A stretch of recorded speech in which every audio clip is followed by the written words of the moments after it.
রোহিঙ্গা গণহত্যার অভিযোগে মিয়ানমারের সেনাবাহিনীর পর এবার আরাকান আর্মির বিরুদ্ধেও তদন্ত করার কথা জানিয়েছে জাতিসংঘ। ভবিষ্যতে এ নিয়ে বিচার প্রক্রিয়া শুরুর কথা জানিয়েছেন মিয়ানমার বিষয়ক তদন্ত কার্যক্রম প্রধান। এদিকে রূপপুর পরমাণু বিদ্যুৎ কেন্দ্রের ঋণ পরিশোধে জটিলতা শিগগিরই কাটবে বলে জানিয়েছেন ঢাকায় রাশিয়ার রাষ্ট্রদূত।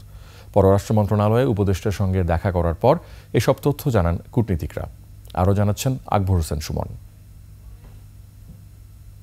চীন সফরের একদিন আগে ৩ শক্তিধর রাষ্ট্রের প্রতিনিধিদের সঙ্গে ব্যস্ত সময় পার করেন পররাষ্ট্র উপদেষ্টা। মন্ত্রণালয়ের শুরুতে বাংলাদেশে নিযুক্ত চীনের রাষ্ট্রদূত ইয়াও ওয়েন, পরে রাশিয়ার রাষ্ট্রদূত আলেকজান্ডার জিখোজিন এবং মধ্যাহ্ন ভোজের পর চার্জ দ্য অ্যাফেয়ার্স ও ভারপ্রাপ্ত মার্কিন রাষ্ট্রদূত ট্রেসি এন জ্যাকবসন ধারাবাহিক বৈঠক করেন উপদেষ্টার সঙ্গে। পরে রূপপুর পরমাণু বিদ্যুৎ কেন্দ্রের ঋণ পরিশোধে জটিলতা সমাধানের আশ্বাস দেন রাশিয়ার রাষ্ট্রদূত।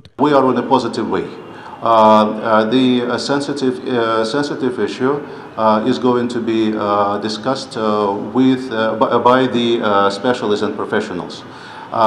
I would not speculate at the moment, but I keep the fingers crossed that the debt payment will be done and settled. মিয়ানমারে আন্তর্জাতিক অপরাধ কর্মকাণ্ডে নজর রেখে প্রমাণ সংগ্রহ চলছে বলে জানিয়েছে জাতিসংঘের মিয়ানমার বিষয়ক স্বতন্ত্র তদন্ত কার্যক্রম।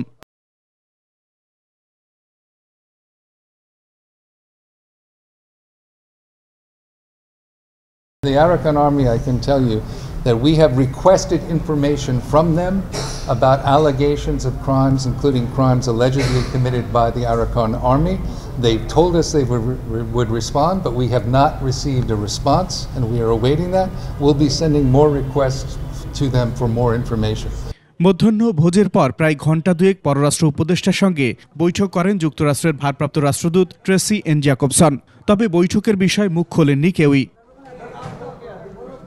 আকবর হোসেন সুমন, ২১ টেলিভিশন, ঢাকা।